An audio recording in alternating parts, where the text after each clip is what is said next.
Hello, welcome, Cabbage here. In Elden Ring Nightreign, I thought I would give my thoughts on it after 100 hours, and during I can show my first clears of Fulghor and Noster. I think that's how you say those. I haven't looked at the Japanese pronunciation yet. I have complicated feelings on Nightreign. I don't think I can say I love it, but I am obsessed with it, and I can't stop playing it. And when I'm not playing it, I'm thinking about it. I really like the game, way more than I was expecting. But I know in my heart of hearts that I prefer the base game style. Yeah, as a long-time Souls fan, when Nightreign was announced, I was disappointed that there was seemingly no character creation, no permanent progression, no story, no solo mode, and a fast pace I did not see myself enjoying. But amazingly, I had nothing to fear on every account, so we can go through those upended expectations one by one. First is lack of character creation. I ended up not caring about this for two reasons. One, build creation still exists, and two, the 8 playable characters are super unique and well designed from both a play perspective and a story perspective. With build creation, there is randomness, but not too much. Each character has their preferred weapon types, and the drops you find will be more likely than not what you want. And the characters are great just from a story point of view. They have distinct personalities, they interact with each other in fun ways, and having them hang around the round table just makes the whole base feel cozy.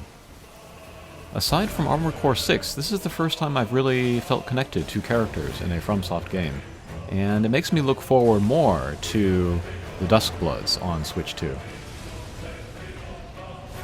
Next was my concern about a lack of permanent progression. There is permanent progression, in the form of relics, mostly. And then the effects of the relics seem subtle. They don't break the game, but they end up making a big difference. Like Wilder and Iron Eye being able to store an extra use of their movement skill doesn't seem very powerful, but it's so good in practice if you take advantage of it. And like Revenant can add damage and or healing to her ultimate, Executor can add a bunch of status effects to their weapons. They do matter, and they do make things easier in the future. Next is story. It is mostly covered in the Remembrances, which I enjoyed a lot. The setup of the Round Table Hold actually reminds me of The Cage from Near Reincarnation, where you have a group of characters who have lost their memories, and we have to work to restore them with the help of a guide, the Iron Menial in Nightreign's case. I haven't seen any endings yet, so no spoilers there please, but I've enjoyed what I've seen so far. But yeah, here we are in Fulghor, and then both of these fights, like, I barely have any idea what's going on. It's maybe my second or third time fighting them, so I don't know their movesets, I don't know the dodge windows. And then I did talk about, like, getting the correct weapons, you know, or the weapons that you want during the run. I was not able to find the lightning element bow. I was using different relics to give me different skills, rather than putting lightning on my bow initially. So I have just like an elementless bow, and I'm kind of counting on my teammates to kind of knock the boss out of the certain attack. This one here, yeah. And then I did talk about, like, or I've talked about multiple times, how I'm old and I can't take the button mashy stuff, and I think that Iron Eye here is going to kind of fall into that category. I've already sort of put down Duchess as being too button mashy for me to really play, and I think maybe Iron Eye also, because, like, I'm spamming the R1s, you know, just to get a bunch of arrows in there. And it's too bad, because, like, Iron Eye and Duchess are really interesting, like, play patterns, like, different from previous, you know, Dark Souls types of play styles. So I do like them, but I don't think I can play them anymore. But, let's see, I think I still have to beat the last boss with Iron Eye in order to get his ending and then finish his Remembrances, so I would like to do that, at least. I have not beaten the last boss. I've been kind of saving it, and it's been a while, actually, since I've gotten my first clear of any boss. Maybe a week, even. But I haven't been in any rush. Maybe it sounds odd to spend 100 hours in the game and not beat it yet. But what I'm doing is I'm going back and I'm revisiting old stages. I'm getting better at them. I'm helping people get their first clear of the very first stage. I'm trying out different characters. And yeah, because I enjoy the majority of the characters available in the game, and then like they all feel like you're sort of playing different games based on who you choose, I'm seeing a lot of like replayability, even if it's like the same level or the same boss, because your play style is going to be so different that it's really interesting. And then for costumes, I got the Dawn version of Iron Eye. I have the Dawn versions unlocked for most of the characters, and then I have Darkness unlocked for, who was it, Wilder, I like that one. And then Guardian, really love that one. And then Revenant, like that one too. But yeah, don't have access to the Dark Souls kind of legacy costumes, so looking forward to those. Okay, we got the clear there. I think my teammates really carried me there. And then that's the Edge of Order thing that I need to advance his remembrance, so I was happy to get that. Some of the queuing for this quest, you know, it would take a while, or like it wouldn't go at all, but today my luck was good, so I got a thing. Hopefully the other Iron Eye also got that item for their remembrance. And then what did I use here? Yeah. Oh, I picked up the weapon with the sub-ability to be less likely to be targeted. I always feel kind of guilty choosing that, because that means my teammates are going to be more targeted, but I'll take it anyway.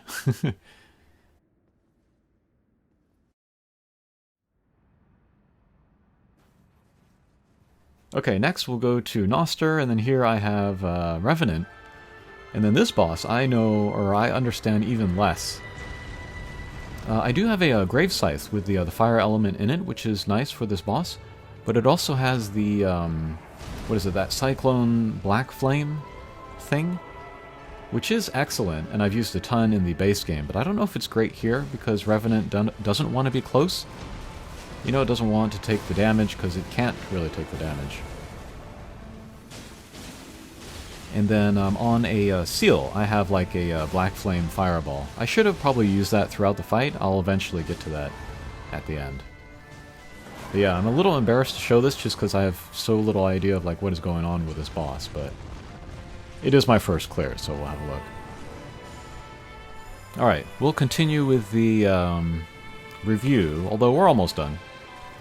Regarding the solo mode of the game, it does exist, and I have done a few runs on it, gotten a couple clears, but I have been mostly playing multiplayer. Thankfully my internet connection is good enough that maybe 70% of the time I can play that way without problems. It seems to crash a lot during the boss fights, maybe it's just too much of a strain. But I can rejoin, and I've gotten clears afterwards, so yeah, that's okay. As for playing with other people, it's a mixed bag, of course, but what's been interesting to see is not the difference in battle skill, but in routing skill, and those are very different skills. It's like knowing what places to prioritize, judging how much time we have with the shrinking circle, knowing what level we have to be to take on what challenges. I think I'm okay with routing, but I move slowly and conservatively.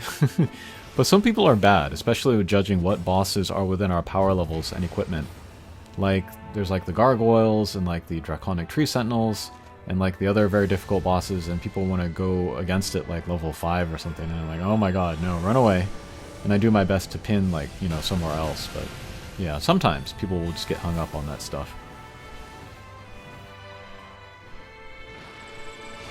And then this relates to the fast pace of the game, but like just as I thought, with experience and then just kind of internalizing enough of the game, a lot of the decision making just becomes automatic, and so you go through the runs faster and get higher levels and better equipment and stuff.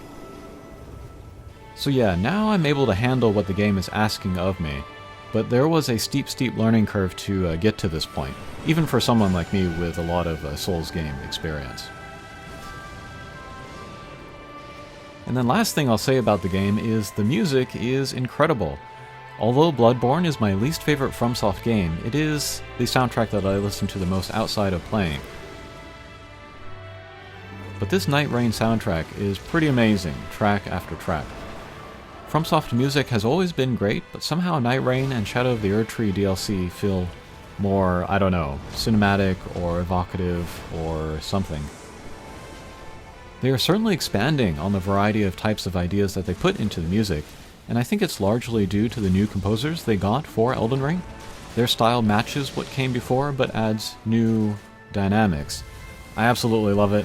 Classical music is not dead. It lives on in video games.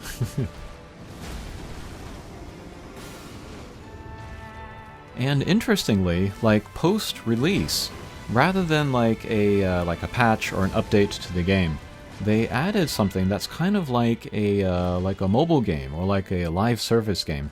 They added the hard version of one of the existing bosses, and then they said that it will rotate, in and out. It'll be 1 week this boss, next week that boss, the third week this other boss, and then it'll come back later, and you can play it then. And people have been, debating, does that make Nightreign a live service game? And like people have different definitions of what live service means. And of course, there are the people that knee-jerk hate on live service without looking at, what kind of positives are in there. But yeah, there are a lot of people that do appreciate this sort of kind of slow drip or like rotation of content.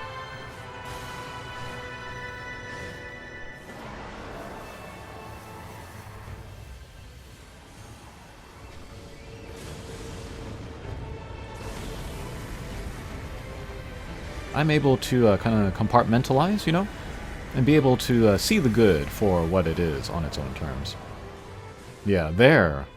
I have no idea what that, laser is. I'm assuming it does damage to me and that I should avoid it, but I don't know. Alright, I'm still going for the black flame cyclone, whatever it is. But yeah, I love playing as Revenant so much, and I think she might be my only, ranged character that I'm really going to use. And then I still really haven't used Recluse. I should maybe try that soon. But I don't know, I just feel kind of resistant to her for some reason. But yeah, Revenant's great. And then she can kind of be your effective tank. I'm sort of the tank of this team, with the Wilder and the Executor that want to attack close range. If I can bring summons out to, aggro the boss, then that will free up the other two to do their close range damage. Alright, here I think I'm finally going to switch over to the Black Flame. The Grave Scythe was great, but yeah. Oh, but yeah, getting back to, seeing the game as a live service game. One of the benefits is that as content comes out, we can all, react to it in real time. We can, speculate on future stuff. We can learn about mechanics. Somebody discovers something, they put it out on Reddit or YouTube, and everybody's like, whoa, I didn't know that. And then, we figure out the game through that way. And that's fun, it kind of builds up the community experience.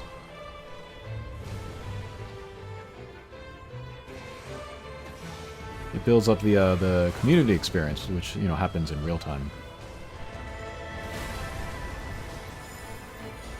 And then for Revenant here, I have the Relics, which will upgrade her ultimate, which I just used. It'll do both damage around her, and then also heal the people around me, but then do damage to myself. Alright, so there's my second KO there. Oh, and we saw at the end of the Fulghor fight that I did, the boss was defeated when the other two members were down, so yeah. But yeah, it's very cool when you kind of match with random people that, kind of know what they're doing. One good sign of that is if they pick up stuff for other characters, Maybe they'll drop a talisman that is better for you, or a weapon that is better for you. And I enjoy doing that as well. If I pick up a Rivers of Blood, for example, I'll keep it for the Executor. I've gotten talismans that raise sorceries, and I'll give it to the Duchess, and they always seem pleased about that. Alright, so this Noster fight is almost over. This entire time, I was like, oh my god, I don't know what I'm doing. We're gonna lose, we're gonna lose. And the fight's taking forever as well. But we will get the clear eventually.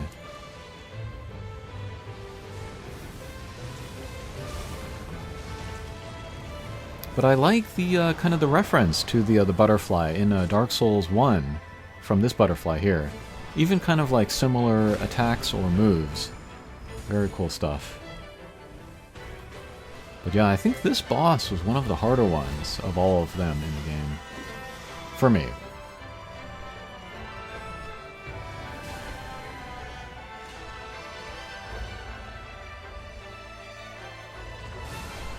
And I'm not sure how the poison mechanic works either. Like, people will get growths on their head, and you're supposed to hit it with fire, but I don't know what it does. I don't know if it like drains your HP or what. Okay, here finally we'll get a couple melee hits in there. And there he goes, alright. Okay, so those are a couple of clears. With that, I still have to beat Libra, and then I have to beat the last boss, and I'll be sure to make videos of those as well. I've actually been saving them because I'm kind of looking forward to them the most. But we're finally at that point where I can go play them. Alright, and here's my build. I could have used this Halo Scythe actually, but decided to go for the Black Flame Cyclone. But yeah, the Halo Scythe might have been better just because of the range. And somebody dropped this Earth Tree favor for me. That was very kind of them. Get me more HP. Okay, that was my review and then a couple clears. Thanks for watching, and we'll see you again. Take care.